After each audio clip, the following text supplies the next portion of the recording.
So hey guys, welcome to current trading hub YouTube channel, जहां पर हम देखते हैं कि प्राइस लिक्विडिटी के वाइज कैसे मूव करता है एंड कैसे हम इंट्राडे बेसिक्स पर 1:8 1:9 का कैप्चर कर सकते हैं सो दैट हमको इसे बैठना नहीं पड़े।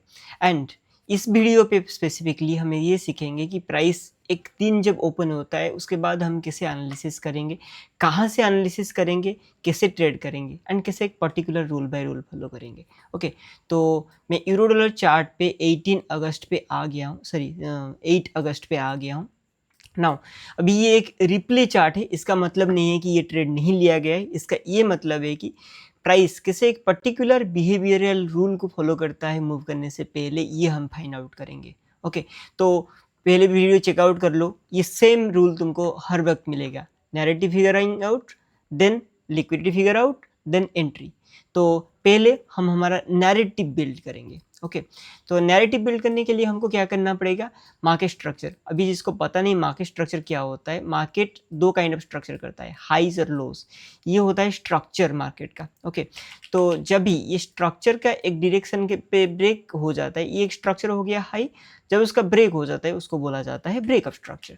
तो अभी मार्केट पर हम डिसाइड करेंगे कि किस डायरेक्शन पे ब्रेकअप स्ट्रक्चर हो रहा है। इसका मतलब प्राइस किस डायरेक्शन पे स्ट्रक्चर्स को ब्रेक करके मूव कर रहा है। ओके, तो जैसे हम यहाँ पर देख सकते हैं कि यहाँ पर एक ब्रेकअप स्ट्रक्चर हुआ है। ओके, तो ये कौन सा ब्रेकअप स्ट्रक्चर हुआ? Bearish breakup structure. क्यों? प्राइस ने यहाँ पर डाउन साइड को ब्रेक किया है। अभी डाउन साइड को ब्रेक किया है तो एक हाई एग्जिस्ट कर रहा होगा, तो उसका जो हाईएस्ट पॉइंट है हम उसको हाई मानते हैं। अभी ये उसका हाई नहीं है, ये नियरेस्ट हाई है, ये नियरेस्ट हाई है, पर ये एक्सट्रीम हाई है। हम एक स्पेसिफिक रूल बेस्ड ट्रेडिंग को फॉलो करते हैं, जहाँ पर विदाउट हेजिटेशन हम एक रूल को फॉलो कर सकते हैं। तो ये हो गया हमारा हाई, जो कि ब्रेकअप स्ट्रक्चर का हाईएस्ट पॉइंट है। ओके, देन प्राइस ने क्या कर रहा है? पुल बैक कर रहा है, तो ये हो गया ब्रेक, देन पुल बैक कर रहा है। तो पुल बैक कर रहा है तो ये हो गया हमारा लो। तो प्राइस ने अभी इस स्ट्रक्चर के रेंज पर है, ये हो गया हाई एंड ये हो गया लो। तो हम प्राइस पे अभी क्या चल रहा है? पुल बैक चल रहा है। नाउ ये इतना बड़ा रिएक्शन क्यों हुआ है? जिसको पता नहीं है कि फॉरेक्स मार्केट पे मेजर 4 न्यूज़ होते हैं, उस पे एनएफपी एक होता है। तो एनएफपी के दिन प्राइस शार्पली मूव करता है, तो ये एनएफपी के न्यूज़ है जहाँ पर प्राइस ने ऊपर मूव किया, देन उसके बाद थोड़ा करेक्ट किया, फिर इम्पल्सिव मूव होना स्टार्ट हो गया। टिल दिस पॉइंट प्राइस ने बुलिश डायरेक्शन पे बहुत बढ़िया मूव कर रहा था, बट प्राइस ओवरऑल क्या है? बेयरिश। तो ओवरऑल प्राइस बेयरिश ही जाएगा। तो इसके लिए अभी प्राइस हमको एंटिसिपेट करना पड़ेगा कि कहाँ पर एक हायर लो फॉर्म हो रहा है। लाइक मैं ये बोलना चाह रहा हूँ कि प्राइस ने यहाँ पर एक डाउन साइड को ब्रेकअप स्ट्रक्चर कर दिया, ये हो गया हमारा हाई, प्राइस यहाँ से पुल बैक कर रहा है, ये हो गया हमारा लो। तो यहाँ से कहीं पर तो प्राइस एक स्ट्रक्चर फॉर्म करके डाउन साइड को रिपीट करेगा, क्योंकि प्राइस ओवरऑल बेयरिश है। ओके, तो इस अकॉर्डिंग हमको यहाँ पर फिगर आउट करना पड़ेगा कहाँ पर है। नाउ प्राइस ने यहाँ पर देखो कि कितना मोमेंटम के साथ प्राइस डाउन आया है। ओके, तो यहाँ पर कंफर्म है कि प्राइस ने यहाँ पर कुछ ना कुछ इम्पैक्ट हुआ है प्राइस पर, जो प्राइस को ऐसे डाउन साइड एग्रेसिवली मूव कर रहा है। Maybe this could not be a higher low, I am sorry, this could not be a lower high, क्योंकि बेरिश मार्केट स्ट्रक्चर कैसे मूव करता है? Lower high lower low. तो ये lower high no नहीं हो सकता है, पर प्राइस ऐसे इम्पल्सिव मूव कर रहा है, तो इसका मतलब थोड़ा तो कंटिन्यू करेगा टिल दिस पॉइंट। ओके, तो इसलिए हम जब इस दिन ओपन हुआ 7 अगस्त जब एंड हुआ, तो उसके साइड पर हम ऐसे एनालॉजी करेंगे कि 8 अगस्त पर प्राइस डाउन ही जाएगा। ओके, मैं उसके बाद क्या कर रहा हूँ कि एक मेरा ट्रेडिंग टाइम डिसाइड कर रहा हूँ। मेरा ओवरऑल डायरेक्शन इस दिन के लिए बेरिश है ना। अभी मैं एक टूल का यूज़ करूँगा जो कि मेरा सेशन मार्क कर देगा, Asia session, New York session, sorry Asia session and London session को मार्क कर देगा।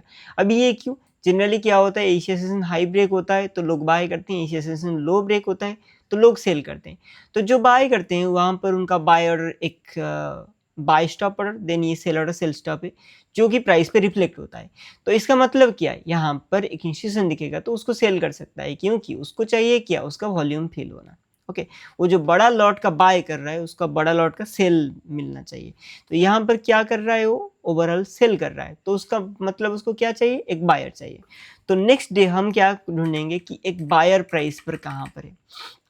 तो थोड़ा प्राइस को प्ले आउट होने देते हैं। 8 अगस्त till Asian session finish. Okay, तो यहाँ पर एशियन सेशन स्टार्ट हुआ, देन प्राइस ने देखो पूरा मोमेंटम के साथ पुल बैक किया इस स्विंग रेंज के अंदर, जहाँ पर हमारा एक स्ट्रक्चर का ब्रेक हुआ था। तो ये हो गया बुलिश स्ट्रक्चर का ब्रेक, जो कि एक माइनर फॉर्म ऑफ स्ट्रक्चर है। तो यहाँ पर बेयरिश शिफ्ट हो गया एंड इवेंचुअली प्राइस ने क्या किया, इस स्ट्रक्चर का लिक्विडिटी यहाँ पर ग्रैब किया और डाउन मूव कर रहा है। तो यहाँ पर सेशन का एंड हुआ, नहीं 10:30-11। ओके, तो इस पॉइंट तक ले जाते हैं। देखो कितना बेरिश मोमेंटम है प्राइस पर। ये होता है लाइक तुम जब प्राइस को पहचानते हो। ओके, तो ये हमारा हो गया एशियन सेशन का एंड। तो जब प्राइस ने लो को ब्रेक करेगा तो लोग सेल करेंगे, देन हाई को ब्रेक करेगा लोग बाय करेंगे। अभी यहाँ पर जो हाई को ब्रेक करने के लिए जो बाय करने का सोच रहा है वो ट्रैप होगा। बट प्राइस देखो मोमेंटम पे कितना है, तो इसका मतलब क्या है, सेल एग्रेसिवली हो सकता है। यहाँ पर भी मोमेंटम डाउन साइड को स्ट्रॉन्गर है, तो हम सेल के लिए प्लान करेंगे और थोड़ा एग्रेसिवली प्लान करेंगे। अभी थोड़ा एग्रेसिवली प्लान करेंगे तो एक स्ट्रक्चर के हाई के ऊपर लिक्विडिटी होता है, क्योंकि जनरली लोग जब ऐसे ट्रेड करते हैं तो यहाँ पर कोई सेल कर रहा है तो स्टॉप लॉस कहाँ लगाता है, स्विंग हाई के ऊपर। ये कॉमनली नोन है। तो एक मार्केट मेकर को दिख रहा होगा कि यहाँ इसके ऊपर लिक्विडिटी है प्राइस पर। कौन से काइंड ऑफ लिक्विडिटी होता क्या है, ऑर्डर्स। तो इसके ऊपर कौन से काइंड ऑफ ऑर्डर्स है, जो यहाँ पर से सेल कर रहा है उसका बाय ऑर्डर है, उसका स्टॉप लॉस और बाय ऑर्डर है। एंड इस लेवल ये स्विंग ब्रेकआउट हो जाएगा तो लोग बाय भी करेंगे, वो भी अदर एक बाय ऑर्डर से मार्केट पर। तो हम वेट करेंगे कि प्राइस पे उस स्ट्रक्चर का ब्रेक होने के लिए। ओके, तो ये हो गया हमारा स्ट्रक्चर। तो 1 मिनट प्राइस एक्शन, थोड़ा प्राइस को शिफ्ट करते हैं उसी पॉइंट तक। तो यहाँ पर स्ट्रक्चर का स्वीप हो गया, सॉरी यहाँ पर स्वीप अभी तक कंफर्म नहीं हुआ है। यहाँ पर स्वीप तब कंफर्म होगा जब प्राइस यहाँ से अपोजिट डायरेक्शन पे डाउन मूव कर जाएगा। ओके, बट यहाँ पर जस्ट मार्केट पे एक लिक्विडिटी एरिया ब्रेक हुआ है। तो अभी ये लिक्विडिटी एरिया का इम्पैक्ट क्या हो रहा है, ये एक स्वीप हो रहा है या फिर रन हो रहा है, जिसको कभी पता नहीं कि दो काइंड ऑफ लिक्विडिटी मूव हो सकता है एक टाइम पर। यहाँ पर इधर ये लिक्विडिटी को ब्रेक करके ऊपर चला जाएगा, लिक्विडिटी यहाँ पर रन करके, या फिर यहाँ पर लिक्विडिटी स्वीप करके अपोजिट मूव कर जाएगा। ओके, तो हमको फिगर आउट करना है कि ये एक लिक्विडिटी स्वीप है या फिर एक लिक्विडिटी रन है। रन है तो प्राइस उसी डायरेक्शन पे चला जाएगा, उस पर हमारा कोई ट्रेड नहीं बनता है, क्योंकि हम एक इंस्टीट्यूशन के पर्सपेक्टिव से सोच रहे हैं कि यहाँ पर एक इंस्टीट्यूशन सेल करेगा तो कैसे सेल कर सकता है, यहाँ पर जो लोगों का स्टॉप लॉस है बायर्स, उसको लेके सेल कर सकता है। तो यहाँ पर वो सेल करेगा तो प्राइस पे स्ट्रक्चर पे एक शिफ्ट होगा, जो कि हम 1 मिनट टाइम फ्रेम पर मार्क करेंगे। तो हम आ गए 1 मिनट टाइम फ्रेम पर, यहाँ पर हुआ हमारा लिक्विडिटी का ब्रेक, देन प्राइस पे वहाँ पर भी एक माइनर लेवल स्ट्रक्चर का ब्रेक किया है। तो देखो ये हो गया माइनर लेवल का स्ट्रक्चर जो कि यहाँ पर ब्रेक हुआ है। ओके, अभी ये 1 मिनट टाइम फ्रेम पर देखो इतना वीक दिख रहा है, तो इसी टाइम पर मैं सजेस्ट करता हूँ 3 मिनट टाइम फ्रेम को जंप करना। देखो यहाँ पर प्राइस एक्शन कितना क्लियर है, बस एक चेंज ऑफ कैरेक्टर यहाँ पर हुआ है।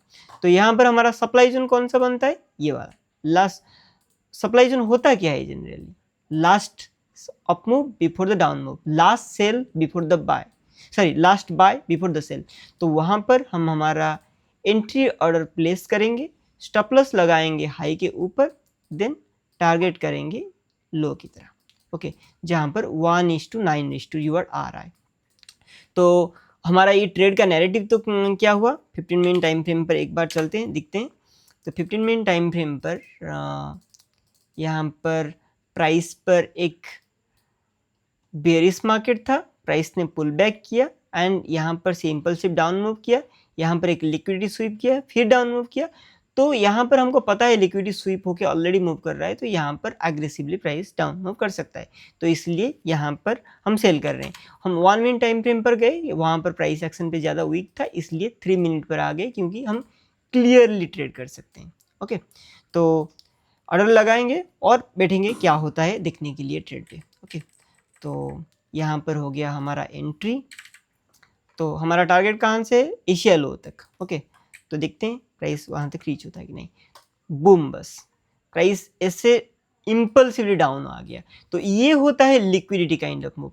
तो 3 स्टेप पे हम एनालिसिस हमारा किए, पहले नैरेटिव बिल्ड की कि प्राइस कैसे डाउन मूव कर रहा है, देन उसके बाद लिक्विडिटी फिगर आउट कर रहे कि यहाँ पर क्यों डाउन मूव हो सकता है, प्राइस इतने ऊपर तक क्यों नहीं जा सकता है, क्योंकि यहाँ पर ऑलरेडी लिक्विडिटी स्वीप हो चुका है। ओके, देन उसके बाद हम एंट्री कहाँ पर ले, जहाँ पर एक सप्लाई जोन अवेलेबल था चेंज ऑफ कैरेक्टर के बाद। जनरली यहाँ पर एक इंड्यूसमेंट हमको मिलता, वो फिर अच्छा होता। इंड्यूसमेंट होता क्या है, जनरली हाइज एंड लोज जहाँ पर लिक्विडिटी रहता है। ओके, यहाँ पर अवेलेबल था, दैट्स ओके, बट यहाँ पर प्राइस डाउन हो गया। That's how liquidity forms in the price. So if you really enjoy this video, give a thumbs up. If you want any kind of questions to be answered, feel free to comment. See you, bye bye.